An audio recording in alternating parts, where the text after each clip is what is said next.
Dans les profondeurs de l'imaginaire religieux et ésotérique, un nom résonne avec terreur et fascination.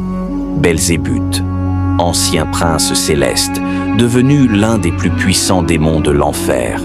Mais qui est-il vraiment?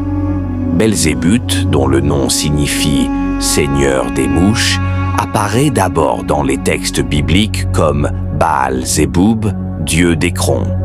Mais dans la tradition chrétienne, il est rapidement diabolisé, transformé en démon majeur. Certains le décrivent comme un ancien chérubin, tombé du ciel avec Lucifer, corrompu par l'orgueil et la rébellion. Après sa chute, Belzébuth devient l'un des chefs de l'enfer. Dans de nombreux grimoires, il est présenté comme le bras droit de Satan, voire son égal. Il règne sur les légions infernales, incarne la corruption, la gourmandise et la manipulation. Il est stratège, séducteur et maître des illusions. Pourquoi les mouches? Elles sont le reflet de son essence, omniprésentes, insidieuses, attirées par la pourriture. Dans les récits de possession, leur apparition est souvent un signe de sa présence.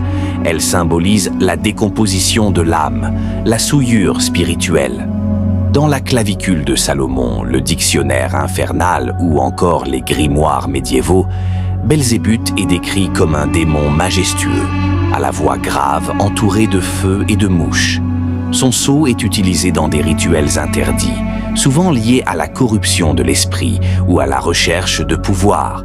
Il est parfois invoqué pour semer la discorde, manipuler les foules ou corrompre les dirigeants. Belzébuth traverse les siècles. On le retrouve dans la littérature, chez Milton ou Goethe, dans les films d'horreur, les jeux vidéo, les bandes dessinées. Il incarne l'archétype du tentateur suprême, du corrupteur invisible. Il fascine autant qu'il effraie. Belzébuth n'est pas qu'un démon. Il est une idée, un symbole du mal rampant, du pouvoir qui séduit et détruit, et peut-être un miroir de nos propres ténèbres.